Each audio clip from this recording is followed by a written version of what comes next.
어떤 사람이 광야에서 놀다가 사나운 코끼리에게 쫓겨서 달아나는데 피할 곳이 없었어요. 그러다가 한 우물을 발견했습니다.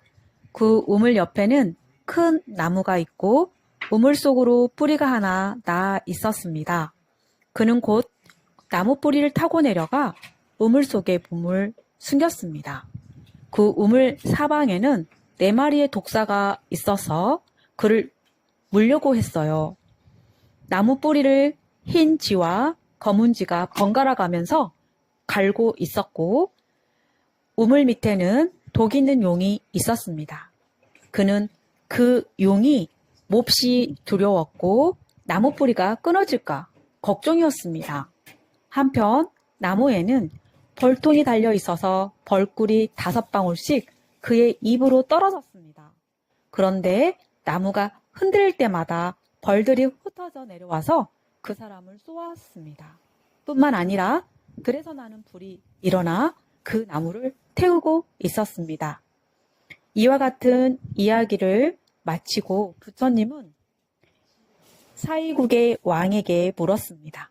대왕이시여, 이 사람이 벌꿀의 맛을 탐할 수 있겠습니까? 왕이 대답했습니다. 한량없는 고통을 받으면서 어떻게 그 조그만한 맛을 탐할 수 있겠습니까? 그때 부처님은 다음과 같은 개송을 말씀하셨습니다. 광야는 무명의 어두운 인생이요. 사람은 그 속에서 살아가는 중생이라. 사나운 코끼리는 무상함의 비유이고 몸을 숨긴 우물은 생사의 비유라네. 나무의 뿌리는 수명의 비유이고 2마리의 쥐는 낮과 밤이라. 4마리의 독사는 지, 수, 화, 풍, 4대이니 수명이 다하면 독사에게 먹히리라.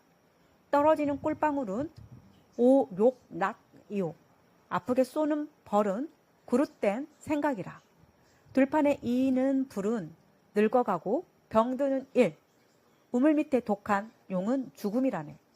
지혜로운 사람은 이것을 생각하여 생사의 우물 속을 싫어하나니 오락을 탐하여 즐기지 않아야 비로소 우물을 벗어난다네. 죽음의 왕에게 쫓겨면서도 무명의 바다에 편한 듯이 지내는가? 범부의 자리를 벗어나라면 소리와 빛깔을 쫓지 말지니. 우리는 무상의 코끼리에 쫓기어 세상의 우물 속에 빠져 있습니다. 나무 뿌리와 같은 수명줄에 의지해 살아가고 있으나 세월이라는 쥐가 하루하루 갉아먹고 있어서 수명이 다하면 4마리의 독사에게 먹히고 맙니다. 부처님께서 말씀하시는 괴로움은 바로 이와 같은 괴로움입니다. 그런데 중생들은 이것을 괴로움으로 생각하지 않습니다. 우물 속의 사람이 입에 떨어지는 꿀방울을 즐기듯이 오락, 즉 감각적 쾌락을 즐기면서 행복하다고 믿습니다. 우물에서 벗어날 생각은 하지 않고 꿀방울을 많이 얻을 생각만 합니다. 중생들에게 행복은 꿀과 같은 오락을 많이 얻는 것이고 불행은 오락이 적은 것입니다. 중생의 생각은 바른 생각일까요? 부처님은 이러한 중생의 생각을 그릇된 생각이라고 가르치셨습니다. 그릇된 생각에 빠져 있는 한 우리는 고통이 가득한 우물에서 벗어날 수 없습니다. 들판에 일어난 불처럼 두려운 늙음과 병고에 휩싸여 있고 죽음의 용이 벌린 입 위에서 끊어져 가는 수명줄에 의지한 사람이 해야 할 일은 무엇이겠습니까?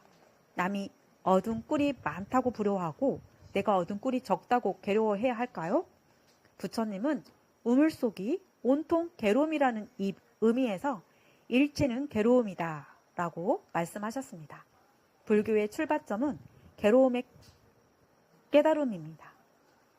괴로움을 깨닫고 괴로움의 원인을 발견하여 이것을 없앰으로써 생사의 우물을 벗어나는 것이 불교의 목적입니다. 시달타는 카필라 성의 태자로 태어나 세상의 온갖 영화를 누릴 수 있었지만 죽음을 피하여 잠시 숨어있는 생사의 우물 속에서는 어떤 것도 행복일 수 없음을 깨닫고 생사의 우물을 벗어나고자 출가하여 생사를 벗어나 열반을 성취했던 것입니다.